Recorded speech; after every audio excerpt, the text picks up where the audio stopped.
wajib bagi setiap muslim. Allah Subhanahu wa taala berfirman dalam surah Al-Mujadilah ayat 11. A'udzu billahi minasyaitonir rajim. Yarfa'illahu alladhina amanu minkum walladzina utul ilma darajat.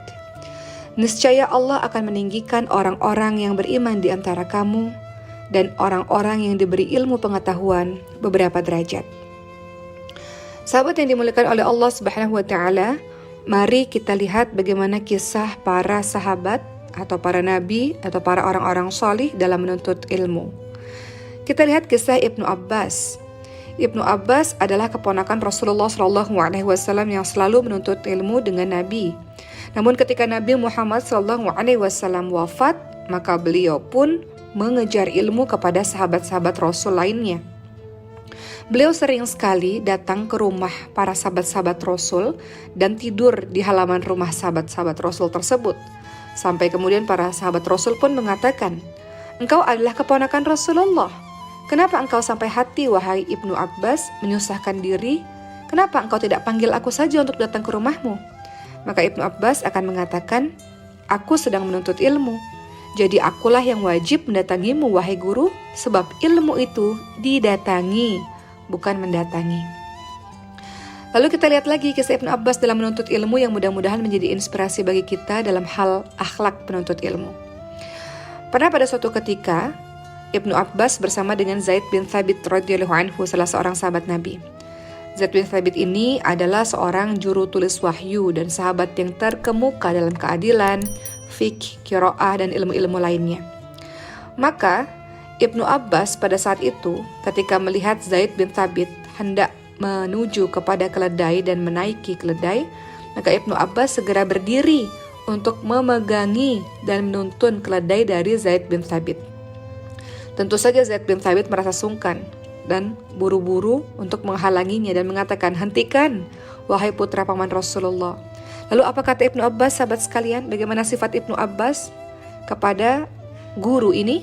Ibnu Abbas mengatakan, "Begitulah kita disuruh berbuat terhadap ulama-ulama kita." Dan tentu saja Zaid bin Thabit tidak kehabisan akal. Beliau mengatakan, "Coba perlihatkan tanganmu, ya keponakan Rasulullah." Maka Ibnu Abbas mengeluarkan tangannya dan langsung dicium oleh Zaid bin Thabit. Maka Zaid bin Thabit pun mengatakan, "Beginilah kita diperintahkan untuk berbuat kepada keluarga Nabi kita." Jadi kita lihat akhlak dari dua orang yang sangat luar biasa, dan bagaimana akhlak dari Ibnu Abbas yang sangat luar biasa untuk merendahkan dirinya di hadapan para guru-gurunya. Apa kata Ibnu Abbas, sahabat sekalian? "Aku telah merendahkan diriku sebagai pencari ilmu, sekarang aku mulia sebagai orang yang dicari ilmunya."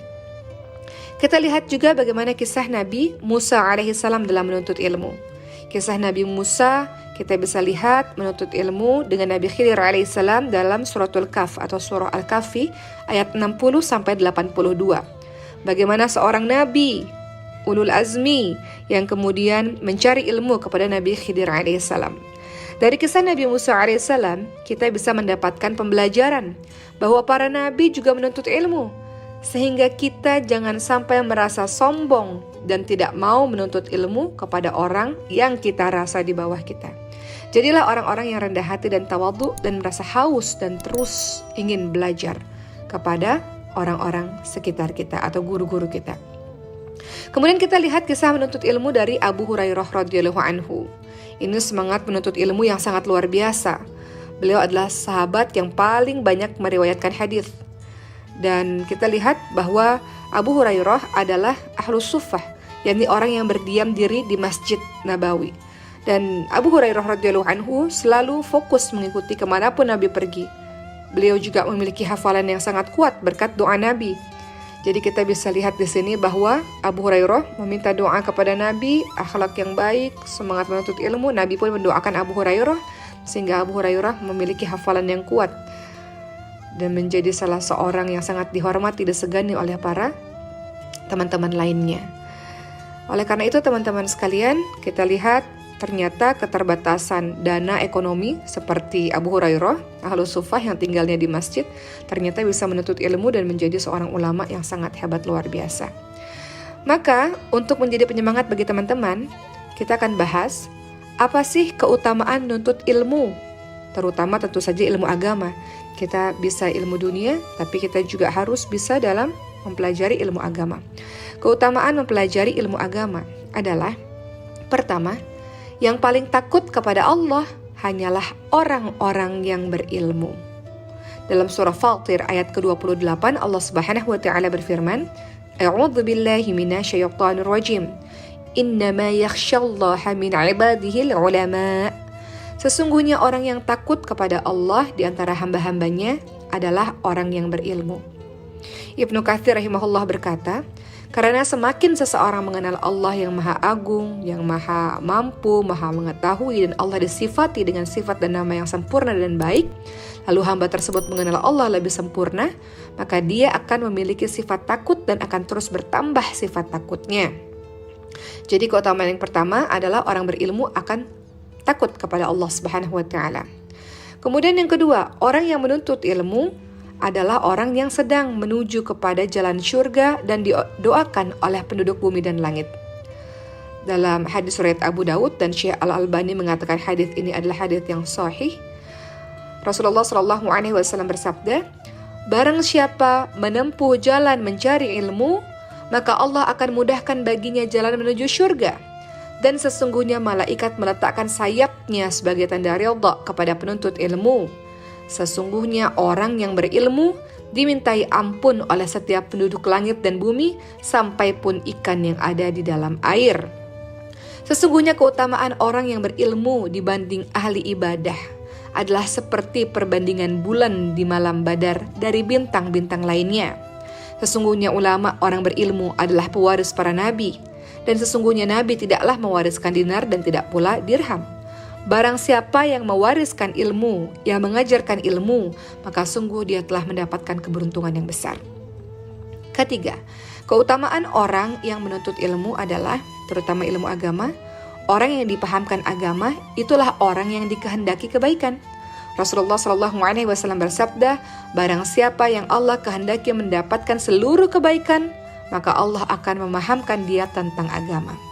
Atau dalam surah Al-Baqarah 269, Allah Subhanahu wa taala berfirman, A'udzu billahi minasyaitonir rajim. Yu'til hikmata man yasha' wa man yu'tal hikmata faqad utiya khairan katsira wa ma yadhakkaru illa ulul albab. Yang artinya, Allah menganugerahkan hikmah, kefahaman terhadap sebuah ilmu tentang Al-Quran dan As-Sunnah kepada siapa yang Allah kehendaki. Dan barang siapa yang dianugerahi hikmah, dia benar-benar telah dianugerahi karunia yang banyak. Dan hanya orang-orang berakal lah yang dapat mengambil pelajaran. Yang keempat, keutamaan orang yang menuntut ilmu akan terus hidup setelah matinya. Dari Abu Hurairah, Rasulullah SAW bersabda dalam hadis riwayat Muslim, jika seseorang manusia mati, maka terputuslah darinya amalnya kecuali 3 hal, yakni sedekah jariah, ilmu bermanfaat, dan juga doa anak yang saleh. Jadi punya ilmu, ajarkan ilmu itu kepada orang lain, kemudian orang lain akan menyebarkan kepada yang lain. Bayangkan betapa banyak ilmu bermanfaat dan amal jariah yang bisa kita dapatkan. Kelima, teman-teman sekalian, keutamaan dari orang-orang yang menuntut ilmu adalah ilmu menghidupkan hati. Sebagaimana kita lihat dari Abu Musa, Nabi Muhammad SAW bersabda, permisalan, petunjuk, dan ilmu Allah itu seperti hujan bermanfaat yang mengenai tanah. Maka ada tanah yang baik yang bisa menyerap air sehingga menumbuhkan tumbuh-tumbuhan dan rerumputan yang banyak. Ada juga tanah yang bisa menampung air namun tidak bisa menyerap ke dalamnya. Maka dengan genangan air tersebut Allah memberikan manfaat untuk banyak orang sehingga manusia dapat mengambil air minum dari tanah ini. Lalu manusia dapat memberikan minum untuk hewan ternaknya dan manusia dapat mengairi tanah dengan pertaniannya. Namun ada juga jenis tanah ketiga, yaitu tanah yang tidak bisa menampung dan tidak bisa menyerap air. Ini maksudnya apa sih? Kita lihat perkataan Imam Nawawi rahimahullah. Makna hadis ini adalah tanah itu ada 3 macam, begitu pula dengan manusia. Jenis pertama, tanah yang bermanfaat dengan adanya hujan. Tanah tersebut menjadi hidup setelah sebelumnya mati, lalu dia pun menumbuhkan tanaman. Akhirnya manusia pun dapat memanfaatkannya. Begitu pula hewan ternak, tanaman lainnya dapat tumbuh di tanah tersebut. Begitu pula manusia jenis pertama nih. Dia mendapatkan petunjuk dan ilmu. Akhirnya dia pun menjaga ilmu tersebut. Kemudian dengan menjaga ilmu tersebut, hatinya hidup. Kemudian dia pun mengamalkan dan mengajarkan ilmu yang dia miliki kepada orang lain. Akhirnya ilmunya bermanfaat untuk dirinya sendiri dan juga bermanfaat untuk orang lain. Jenis kedua, tanah yang tidak mendatangkan manfaat bagi dirinya sendiri, namun bermanfaat bagi orang lain. Nah ini hati-hati nih, ini bagai lilin, menarangi orang banyak tapi diri sendiri terbakar, justru nggak ada manfaatnya. Namun jenis manusia ketiga ada juga nih, tanah tandus, tanaman tidak dapat tumbuh di atasnya. Jenis tanah ini tidak bisa menyerap air, nggak bisa juga menampung untuk dimanfaatkan pada orang lain. Jadi jenis manusia ketiga sudahlah tidak berilmu dan pasti tidak bisa berikan ilmu kepada orang lain. Yang kita inginkan adalah kita menjadi pribadi berilmu, ilmu menghidupkan hati kita, dan ilmu itu bermanfaat untuk orang lain. Dan terakhir sahabat semua, saya ingin mengutip perkataan dari Syekh Muhammad bin Shalih Al-Utsaimin rahimahullah, nasihat untuk para penuntut ilmu. Syekh Muhammad bin Shalih Al-Utsaimin berkata, "Wahai para penuntut ilmu, pertama, ketahuilah bahwa apa yang engkau lakukan adalah jalanmu menuju kepada surga Allah. Sebagaimana Rasulullah SAW bersabda dalam hadis riwayat Muslim, barang siapa yang menempuh jalan menuntut ilmu, maka Allah akan mudahkan baginya jalan menuju ke surga. Kedua, wahai penuntut ilmu, ketahuilah, setiap kali menuntut ilmu, pasti di dalamnya ada kesulitan, ada kesusahan. Dan sebenarnya kesulitan dan kesusahan itulah yang mendekatkan diri kepada Allah Subhanahu wa Ta'ala. Dalam surah Ali Imran ayat 200, Allah Subhanahu wa Ta'ala berfirman, "A'udzu billahi minasyaitonir rajim. Ya ayyuhalladzina amanu isbiru wasabiru warabitu wattaqullaha la'allakum tuflihun."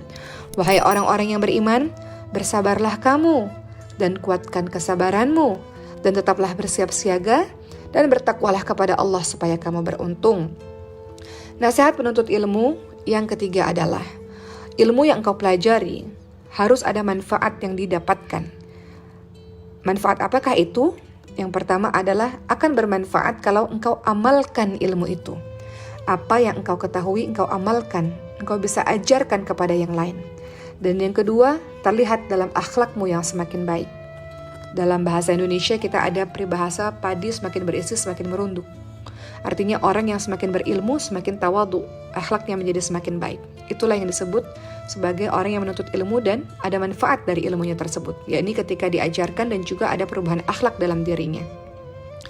Kemudian yang terakhir, wahai penuntut ilmu, nasihat yang keempat adalah ketika engkau punya ilmu, bantu saudaramu. Dan jangan punya penyakit hasad kepada saudaramu tersebut. Jangan engkau mengatakan, kalau aku mengajarkan ilmu kepadanya, aku takut dia lebih berilmu dibandingkan dengan aku. Ketahuilah bahwa ketika engkau mengajari saudarimu atau saudaramu, sesungguhnya engkau akan menjadi lebih berilmu daripadanya. Bukankah Rasulullah SAW ingatkan kepada kita semua bahwa Allah akan senantiasa menolong hambanya ketika hambanya menolong saudaranya? Maka, jika engkau menolong saudaramu dengan mengajarkan sebuah ilmu sahabat sekalian, maka Allah akan membantumu dengan mengajarkan ilmu lain yang belum engkau miliki. Maka mudah-mudahan dengan tausiah ini teman-teman menjadi semangat untuk terus menuntut ilmu. Semangat dengan ilmu itu kita menjadi baik akhlaknya dan kemudian kita tebar ilmu itu sehingga kita menjadi manusia yang dikatakan oleh Rasulullah, khairun nas anfa'uhum linnas. Sebaik-baik orang adalah orang yang bermanfaat untuk orang lain, insyaallah.